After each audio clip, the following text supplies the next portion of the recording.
सगळं नकोय, मला त्रास होतोय, कारण माझं तुझ्यावर मनापासून प्रेम आहे आणि त्या प्रेमाचं फळ जर असं मिळणार असेल ना तर माणूस म्हणून मी गणले ना। मला लवकरात लवकर तुझ्याकडनं हे उत्तर हवंय, कारण खूप दिवस मी हे नाटक नाही करू शकत। मला जरा वेळ हवाय शिवा। हे बघ, तू घे तुझा वेळ, पण उद्या मला उत्तर दे। ही गोष्ट सिरियस आहे याचा विचार कर। बघ, योग्य वेळ आली ना की मी तुला सांगेन, पण आत्ता मला आवरू दे प्लीज।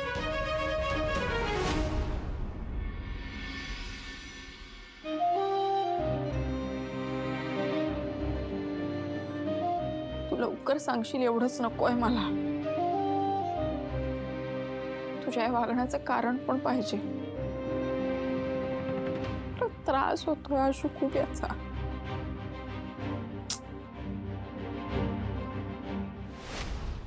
खरं बोलताय तुम्ही?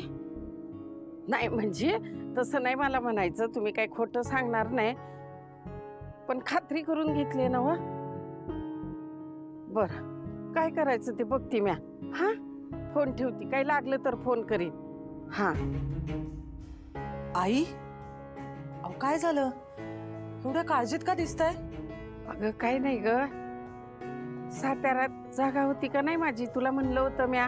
हो, तुम्ही मागे एकदा मला म्हणाला होतात, पण आता त्याचा विषय काढू नका। आधी जगदीश भाऊजींनी या घरावर का वाढलाय, पुन्हा त्या जमिनीबद्दल कळलं ना तर ती पण काढून घेतील। नाही, उगाच त्या वादात पडायलाच नको। अगं बाई, काढून घ्यायला ती माझ्या नावावर तर असली पाहिजे का नाही? म्हणजे? अगं वंदी, त्याच्यावर कुणीतरी कब्जा केलाय। काय? अहो पण असं कसं शक्य आहे? हे एक मिनिट, हे मी काय ऐकतेय? आपली जमीन आहे बाई आजी? तू गप का? अगं वंदे, त्या आपल्या जमिनीच्या तुकड्याच्या शेजारी त्या साबळेबाई म्हणून राहतात ग, म्हणजे त्यांच्याकडे माझा नंबर होता। त्यांनी फोन केला आणि सांगितलं की शेतात कुणीतरी मोजमाप करायला आलंय म्हणून। अहो मग त्यांनी त्यांना काही विचारलं नाही? अगं विचारलं ग, तर त्यांनी सांगितलं ही जमीन आम्ही विकत घेतली म्हणून। हो, असं कसं शक्य आहे? अगं वंदी, मी ती जमीन विकलेलीच नाही, नाही कुणी माझा ठसा घेतलाय का अंगठा घेतलाय। मग नाही, आपण कोणी लक्ष दिलं नाही ना, म्हणून त्यांनी गैरफायदा घेतला असेल। आणि तुम्ही मला आतापर्यंत सांगितलं का नाही आपली जमीन आहे म्हणून? म्हणजे आपण इतके पण गरीब नाही आहोत, मग आपण इथे का राहतोय? आपण एक काम करू, ती जमीन विकू आणि या गरिबीतून बाहेर पडू। हा, तू तेवढंच बघ। दिव्या, तोंड सांभाळून बोल। आता तू माहेरी आलीयस तुझ्या, आणि हे तुझं घर नाहीये, ते तुझं घर आहे। हे घर तुझ्या वडिलांनी विकत घेतलेलं आहे। अगं माझ्या मायबापानं माझ्यासाठी राखून ठेवली होती ती, मला त्याची किंमत आहे। अगं तुझ्या बापानं काय केलंय तुझ्यासाठी त्याची किंमत नाही ग तुला, पण माझ्या मायबापानं माझ्यासाठी काय केलंय ना त्याची किंमत आहे। पण आई, ती जमीन सोडवण्यासाठी काहीतरी करावंच लागेल ना? बंदी, एक काम करते, मी स्वतः साताऱ्याला जाऊन येते। काय? अहो पण आई, तुम्ही एकट्या कसं जाणार? काय काय झालं? म्हणजे कोणाला कुठे जायचंय? अगं बाई शिवानी, तू आत्ता इथे? अरे मला आठवण आली म्हणून आले मी, काय प्रॉब्लेम आहे? काही नाही ग, पण बघ कसं असतंय ते, जेव्हा जेव्हा वाटतं का नाही की तू माझ्या बरोबर पाहिजेस, तेव्हा अगदी हजर होतीस। का आता काय झालं? काही नाही ग,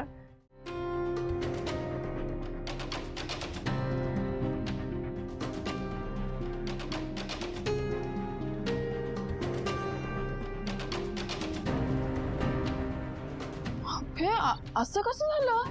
तेच कळत नाही ग। हा मेजर काहीतरी लोचा आहे, कळतंय ना तुम्हाला? पण तो काय लोचा आहे ते तिथं जाऊनच बघायला पाहिजे। आपण कसली वाट बघतोय, आपण जाऊया चला। अगं निघूया म्हणजे?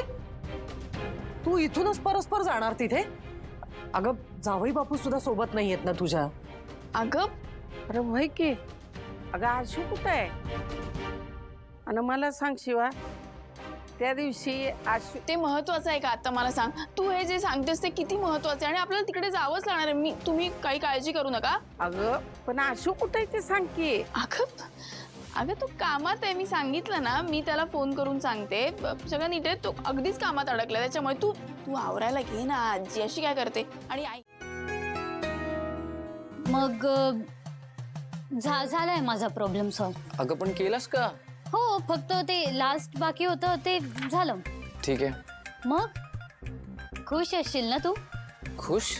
हा, म्हणजे आता माझा त्रास नाही ना होणार तुला. म्हणजे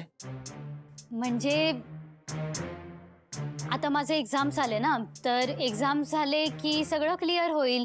मग अभ्यास संपेल, मग सगळं बंद होईल ना. म्हणजे आपली भेट बंद होईल, मग माझा त्रास पण बंद होईल. संपदा, मला असं वाटतं मला निघायला हवं आता. रॉकी, तू जरी टाळत असलास ना तरी मी खूप मिस करेन हे सगळं.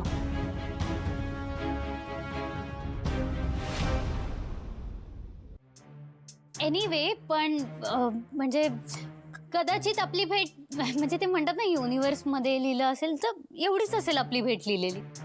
नाही. हा? नाही म्हणजे